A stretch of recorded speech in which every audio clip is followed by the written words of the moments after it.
સૌરાષ્ટ્રનો એક સાચો બનાવ બનેલો છે. એના ઉપર આધારિત એક વાત કહું છું.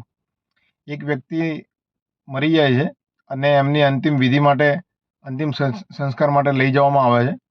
અને જ્યારે સ્મશાને પહોંચવામાં આવે છે એની પહેલાં એક પહેલવાન જેવો માણસ એમની અર્થીને રોકી દે છે અને એમ કહે છે, આ વ્યક્તિ જોડે મારે 25 લાખ રૂપિયા લેવાના હતા, એટલે જ્યાં સુધી મારા જે ઉધારી છે એ નહીં ચૂકવાય ને ત્યાં સુધી હું કોઈ આ અર્થીને આગળ હું જવા નહીં દઉં.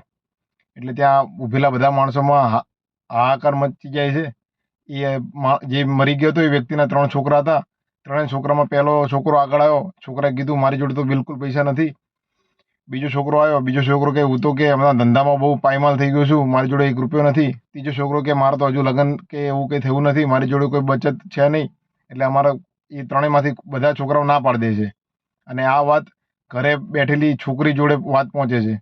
એ છોકરી દોડતી આવે છે એક પોટલી લઈને. એ પોટલી પેલા પહેલવાનના હાથમાં આપે છે અને એ પોટલીની અંદર ઘરેણાં હોય છે. એ દીકરીએ જે પણ બી ઘરેણાં એના માટે હતા બધા ઘરેણાં ઉતારીને એ પોટલીમાં આપીને ભાઈને એમ કહે છે કે આમાંથી જેટલા બી પૈસા તમારે ચૂકવાય એટલા લઈ લેજો. બીજા બી જે કંઈ બી ખૂટે ને તો તમે મને કહેજો, હું તમારા પૈસા ધીમે ધીમે ચૂકવી દઈશ, પણ મારા પપ્પાના અંતિમ સંસ્કાર થવા દો.